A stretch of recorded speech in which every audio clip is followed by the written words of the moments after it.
Enroll now at Australia's Sydney Met and win a scholarship of up to $15,000. Apply today.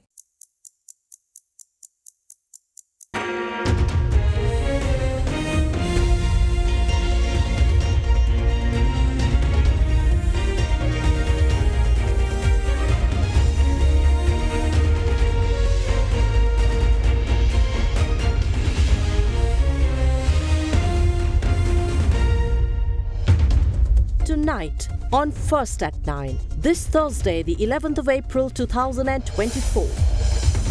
Economic outlook. Sri Lanka's economy projected to grow 1.9% in 2024 and 2.5% in 2025, but warned that the upcoming electoral cycle must not delay required reforms. Myanmar rescue. Sri Lankans rescued from Myanmar's cyber camp to return home soon after being transferred to the Sri Lankan embassy in Thailand. Fuel availability. Sipetco assures island-wide fuel distribution during festive season. Illegal tourists. Over 2,000 tourists reported overstaying in Sri Lanka and to be engaged in illegal activities. ඔබේ විශ්වාසය දෙනු සෙන්සුරයින් දැන් ළඟමැති ෆාමසියෙන් ලබාගත හැක. This is Derana First at 9 with Indivari Amuata and Mahesh Jani. Live from Studio 24 in Colombo. A very good evening, everyone. Welcome to First at 9. Thank you very much for joining us on this Thursday night. Appreciate your company. A very good evening, Indivari. Good evening, Mahesh, and a very warm welcome to all of our viewers joining us at home or on mobile. This is First at 9. Of course, apparently, no. What I wanted to say was the Met Department got it right. For that, I was just thinking, the showers were as bad as they predicted. Exactly. So, yay, Met Department, because when they were saying that it's going to be thunder showers and lightning and all, I was like expecting. Most of the people were saying, okay, that's not going to happen, but it did. So, in case if you're in a region where there are lots of thunder showers, please make sure that you take precautionary measures in order to be safe as well. Electronic equipment during this time is something that we, from small days, we've been taught not to use during a lightning shower. So, let's hope that the weather improves this time around, and the new year is going to be a very cold one, hopefully. Certainly, and I believe rainfall is something that Sri Lanka has been waiting for some time because of the dry weather conditions that persisted even during traditionally rainy seasons, and agricultural produce has been affected. So I think this is a very welcome transition from dry weather to rainfall. We don't know how long it will persist, but the Met Department forecasts that the weather will continue to see somewhat showery conditions over the next couple of weeks. Fingers crossed. All right, lots of stories to bring to you tonight with regard to apparently the Asian Development Bank is forecasting something positive as well for Sri Lanka with regard to economic growth. Hopefully, what they're saying is as per this particular rate, we are on an upward trajectory, and if we continue, we will be looking at somewhat over 2% of growth in the next year, I believe. Certainly, but all these development agencies and economists insist that the much needed reforms, the reforms that Sri Lanka has committed to, must be adhered to and implemented if Sri Lanka is to see a revival from this economic situation. So let's start off with our first story for the day. And indeed, now the Asian Development Bank forecast an economic growth of 1.9% for this year and expects a growth of 2.5% for next year. In its report, Asian Development Outlook April 2024, the regional lender highlighted that the resumption of growth hinges on the assumed continuation of reforms and better supply conditions. More importantly, it stressed that the upcoming electoral cycle must not delay the reforms required to address the recent economic crisis. In terms of inflation, the report forecasts that Sri Lanka's rate of inflation will be around 7.5% this year and will be reduced to 5.5% during next year. In its recently published report, Asian Development Outlook April 2024, the Asian Development Bank is of the view that stabilization policies and reforms under International Monetary Fund programs have alleviated debt distress risks in crisis-affected economies such as Sri Lanka and Pakistan. However, the ADB noted that challenges still remain in sustaining reforms given the substantial debt servicing costs, and added that Sri Lanka could face external debt above 70% of GDP even after relief. The regional lender stated that complex coordination efforts are underway, however, the terms of restructuring remain unclear. Further, the Asian Development Bank forecasts economic growth of 1.9% for this year, and for the year 2025, their forecasted growth is 2.5%. ADB stated that key forward-looking indicators such as the Purchasing Managers Index and the Industrial Index of Production are improving. Further, the report mentioned that construction, which is stalled during the height of the crisis, is resuming but will be tempered by an increase in value-added tax, which will raise raw material prices and dampen housing construction. The report added that the service sector will be supported by higher tourist arrivals and receipts, and the finance sector by lower interest rates and consequently higher demand for credit. The Asian Development Bank stated that with gradual economic stabilization, consumer and business sentiment will improve, leading to a cautious recovery in private consumption and investment, but this is likely to be dampened by the higher prices following the value-added tax increase and uncertainty from the electoral cycle. Further, the ADB is of the view that limited fiscal space will likely restrain government expenditure, and added that with the removal of most import restrictions in the second half of 2023, net exports of goods and services are likely to turn negative in 2024. The regional lender highlighted that the resumption of growth hinges on the assumed continuation of reforms and better supply conditions. The report mentions that crucial reforms include the expected enactment of a Public Financial Management Act in 2024, which will strengthen fiscal discipline, and a debt management law to mitigate medium-term refinancing risks, as well as the completion of external debt restructuring. The ADB noted that the upcoming electoral cycle must not delay the reforms required to address the recent economic crisis.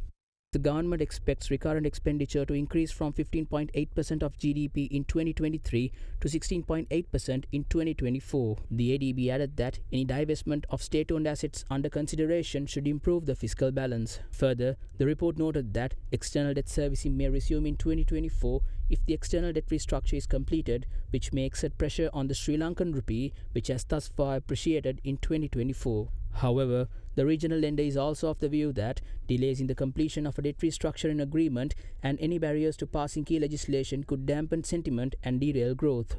In terms of inflation, its observation is that Sri Lanka's rate of inflation will be around the 7.5% mark this year and will reduce to 5.5% during the year 2025. According to the ADB, big transmission to market interest rates and higher taxes will dampen growth in domestic demand, pushing inflation towards substantially in 2024 and into the central bank's target range of 4 to 6% in 2025.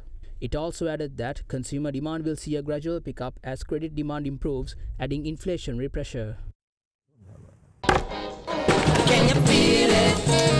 New Dulux Pentolite Hygiene Plus. Refreshing walls for generations. Dulux. The Department of Immigration and Emigration recently revealed that 2,400 foreign nationals are currently overstaying their visas in Sri Lanka. Now, addressing this matter during a meeting at the Committee on Public Accounts, State Minister of Tourism Derana highlighted that certain foreign nationals are engaging in illegal businesses related to tourism with the support of certain locals. Now, Derana went on to state that legal action must be taken against Sri Lankan nationals who are facilitating such illegal businesses to be undertaken by tourists visiting in Sri Lanka.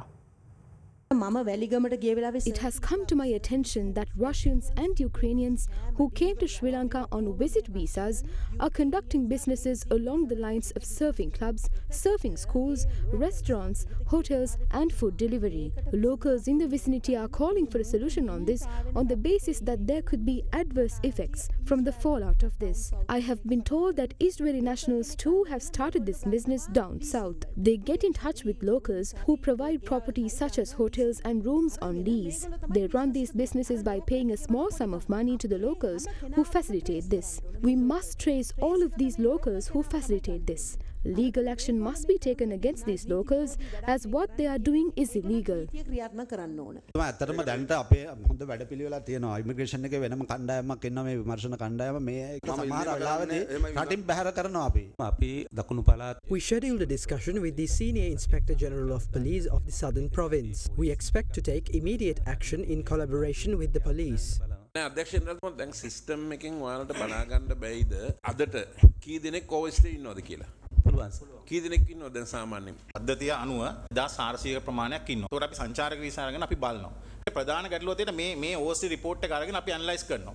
Analyse කරගෙන අපි ගිහිල්ලා බලනවා. හැබැයි ප්‍රධාන ගැටලුව තියෙන අපි තැන් වලට ගියාම මේ තැන් වල යන්නේ නැහැ. ට්‍රේස් කරන්න බෑ. එකම තැනයි ට්‍රේස් කරන්න එයාපෝට් එකෙන් යනකොට විතරයි. ඔව් ඒක හරි. ඕවර්ස්ටේ කෙනෙක් ආපහු යනකොට මේ වුණොත් මොකද්ද කරන්න ඔයාලා? චාර්ජ් එක ගෙවන්න කියනවා. එතකොට අපිට බැරි දේ තමයි මේ අය ගියාම අපිට තැන ට්‍රේස් කරගන්න බෑ. CCTV කැමරා 62ක් මිලදීගෙන තිබුණද අවුරුදු 6ක් ක්‍රියාත්මක කරලා. ගිය වර්ෂය තුල මේක ඉතිරි කටයුතු කරන්න අදාළ ප්‍රතිපාදන වෙන් කරගෙන තිබුණේ නැහැ. දැන් මේ අවුරුද්ද වෙන් කරගෙන නෑ මේ මිලදී ගත්තේ වට මොකද වෙලා තියෙන්නේ? ඒකේ කොටසයි මිලදී අරගෙන තියෙන ඉතිරි ඒ ගත්ත කොටසට මොකද වෙලා තියෙන්නේ? ඒ ටික තියෙනවා සර් හයි කරලා නැති කප්පු. ඒ හයි කරන්නේ. ඒ හයි කරන්නද ගත්තේ? අභ්‍යන්තර පරිශ්‍රයේ. දැන් මේ කැමරා 62 වැඩ කරනවද? කවුද ඒක බාරව ඉන්නේ? 2017 තමයි මිලදී අරන් තියෙන්නේ. ගබඩාවට බලනකොට තමයි අපි දැනගත්තේ මෙහෙම තියෙනවා කියලා. ඊට පස්සේ අපි මේක හොයාගෙන ගිහිල්ලා දැනට මේක නැවත සවිකිරීමට අවශ්‍යව තව මිලදී ගන්න කොටස්. ඒ කියන්නේ ගබඩාව ගොඩක් දුරද තියෙන්නේ? ඒ කියන්නේ හොයාගෙන ගියා කියලා කියන්නේ කොහෙද ගියේ? ඒ කියන්නේ මම ආවට පස්සේ තමයි දැනගත්තේ මේ විදිහට තියෙනවා ගබඩාව ඇතුලේ කියලා. හරි. මාත්‍යංශින් එක්කෙනෙක් පත් කරන්න මේ CCTV කැමරා ටික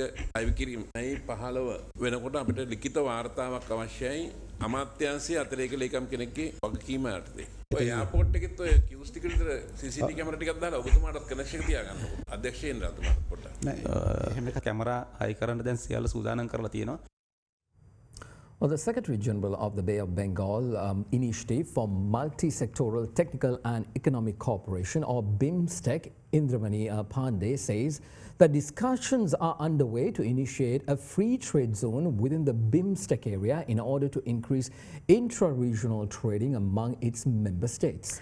Joining me earlier today at Hyde Park, the Secretary General of BIMSTEC said that the framework is in place for the Bay of Bengal region, of which Sri Lanka is a member state, and if initiated, private sector investments will see an increase within the BIMSTEC region. Also discussing the collaboration and the benefit of BIMSTEC, Secretary General Pandey said that a technology transfer facility is slated to be open in Colombo going forward, enabling member states to have access to technology and tech-based research among its members. Individual countries' development agenda. How can these nations support one another? And how does BIMSTEC agenda really align with these development goals of individual member states? It's true that member states are at different levels of the development. It's very natural also because each member state has followed a different kind of distinct developmental journey. Also, at times there will be divergences in the goals that they want to achieve, the timelines which they have to achieve those goals, and they will continue to make, as I mentioned, their own national efforts to realize those goals. Colombo will be hosting a very significant institution of BIMSTEC called Technology Transfer Facility. Now once that facility becomes functional, it would enable BIMSTEC member state to have access to technologies developed by other BIMSTEC member state. Each one of them can benefit from research and development in technologies in other member state. What is the potential for these individual countries to work together? Has there been any discussion in a cooperation agreement or a comprehensive agreement? What is the current status? There is no doubt that countries will benefit from more intra-regional trade because that would enable them to increase their export opportunities and also have then export-led growth. And that is why from the very beginning there has been focus within BIMSTEC context on trade liberalization, not only in trade but also in services sector, in investment. There have been discussions held. There are working groups working on 6 different areas for facilitating more trade, realizing the goal of a free trade agreement for BIMSTEC. The trade negotiating committee has been leading those negotiations. So there is already a concrete framework available for member state to realize the goal of having a free trade area within BIMSTEC. Once that goal is realized, certainly there will be more intra-regional trade, whether it's goods or in services. It also would lead to more investment flows within the region, and that is what all our countries need for better growth opportunities. The Ceylon Petroleum Corporation assured of island-wide fuel supply during the festive season around the Sinhala and Tamil New Year. In a statement, the CPC already planned to take measures to import and store adequate fuel stocks in major terminals and regional storage facilities for this year's festive season. The CPC has also contacted the owners of fuel stations in their network to take necessary action to maintain fuel stocks at a sufficient level for the required stocks. The corporation has provided distributors the comfort of using checks as a payment method for their orders on April 10th, 11th, 12th and 15th. Additionally, CPC and Ceylon Petroleum Storage Terminals Limited has also provided sufficient fuel tank vehicles for this period with a special delivery system in place.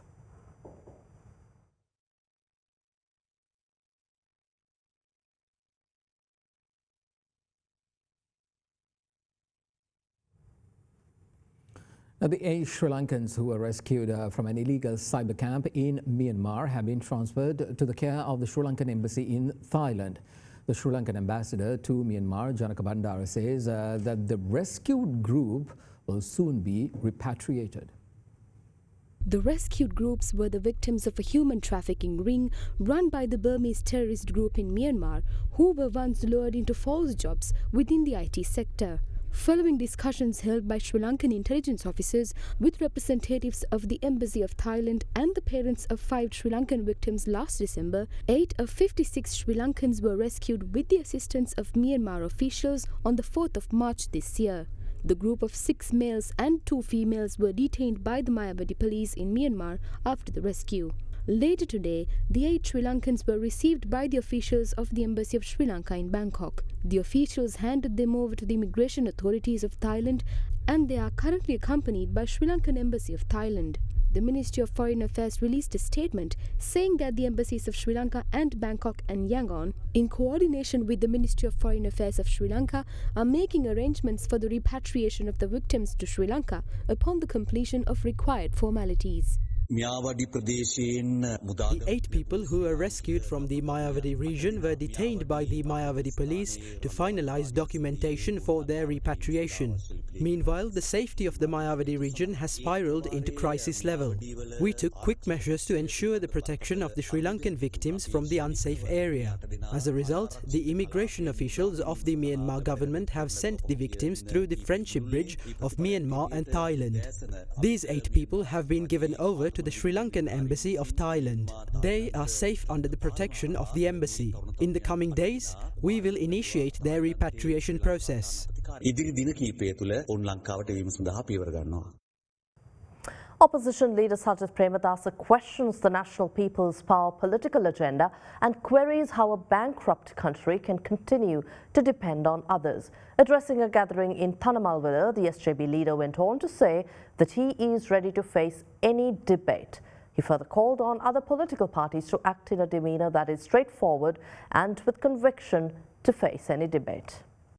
The 154th edition of the Sakwala program was held at the Ketsirigama Junior School in Tanamalvila under the patronage of opposition leader Sajith Premadasa. During the event, the school was donated a smart classroom worth 1 million rupees. Masses were fooled in 2019. Even today, there are a collection of liars who make it a practice to continue their trait. They say they depend on others. How can these leaders who act akin to puppets claim that it is bad to distribute things? I forward the question, is it possible to develop a bankrupt country which depends on others? Sajith Premadasa is ready to debate on this at any time. Do not run away from this topic. Take a census of these groups to determine whose program is the best and vice versa, without running away from debates like cowards. Anurukumara says that he is unable to join the debate without Ranil Wickremesinghe being present. I urge you to work with a strong backbone. You have to walk the talk. Be courageous. We can debate in whichever language you are familiar with. There is nothing to fear.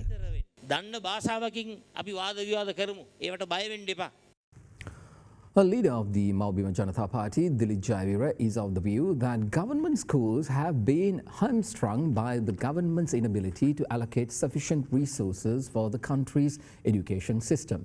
He made these comments while attending the latest program of the Manusa Derana program at St. Lucia's College in Kotehena.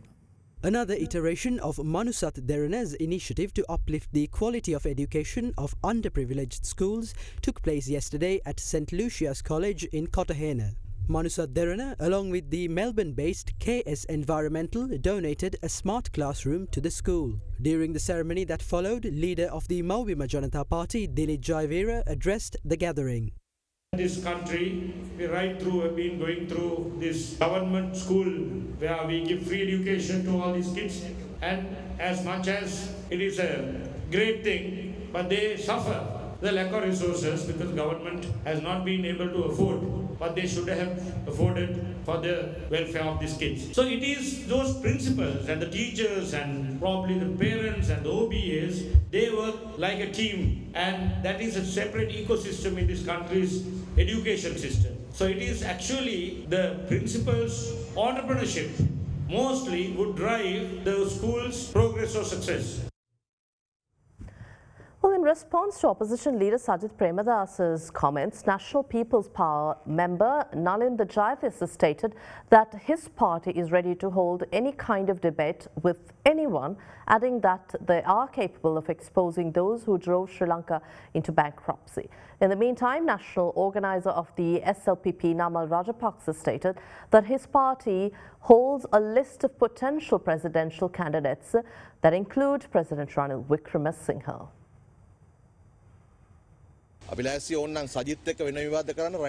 We are ready to hold separate debates with Sajith and Ranil, or even hold one together. We have no issue with this, since we are aware that we can show reasons and expose those who drove the country into bankruptcy by debating with those who are responsible. It looks like they are not showing any enthusiasm despite them saying that they would accept the challenge.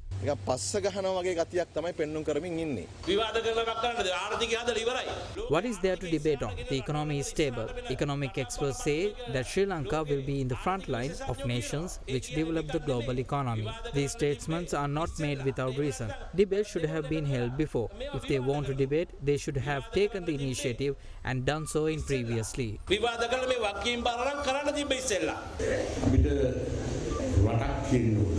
We must ensure that we have a country and we must protect it. We are dedicated towards being there for the people and to fulfill their expectations and hopes.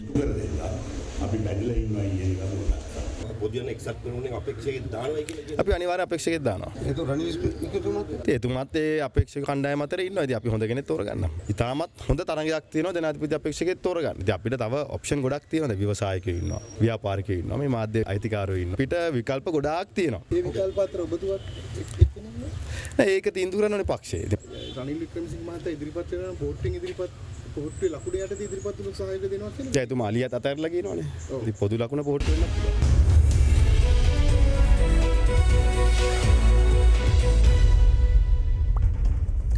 Welcome back, everyone. Let's take you to our business news. Now, the Japanese government bestowed scanners to the Bandaranaike International Airport and the Port of Colombo as part of a grant to monitor the health issues of incoming tourists in the country.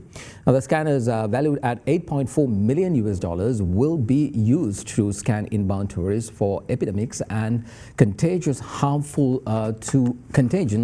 to public health that could be spread by foreigners in the country. The first batch of equipment under the grant aid was handed over to the Minister of Ports and Shipping, Nimal Siripala de Silva, by Japanese Ambassador to Sri Lanka, Ms. Koshi Hideki, at the Bandaranaike International Airport yesterday.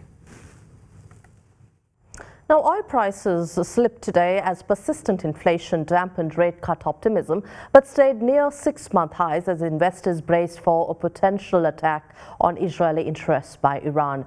Brent crude futures were down 20 cents to settle at $90.28 a barrel, while U.S. West Texas Intermediate crude futures lost 30 cents to end at $85.91 a barrel. Minutes from the U.S. Federal Reserve showed officials worried that progress on inflation might have stalled and a longer period of tight monetary policy would be needed to tame inflation in the world's largest economy. Investors who had earlier expected a rate cut in June now see September as a likelier timing for the easing cycle to begin, following a third straight stronger than forecast reading on consumer inflation.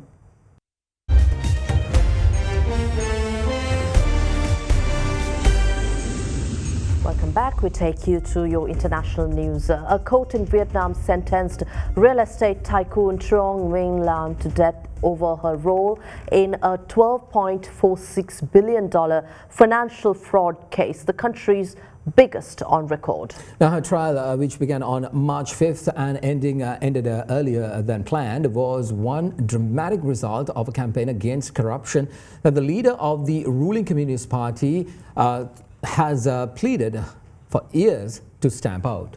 Lan illegally controlled the Saigon Joint Stock Commercial Bank between 2012 and 2022 and allowed 2,500 loans that resulted in losses, $97 billion to the bank, reported state media. Now, the court asked her to compensate the bank $26.9 million. The 67-year-old chair of the real estate company, Van Thing Pat, was formally charged with fraud amounting to $12.5 billion, nearly 3% of the country's 2022 GDP.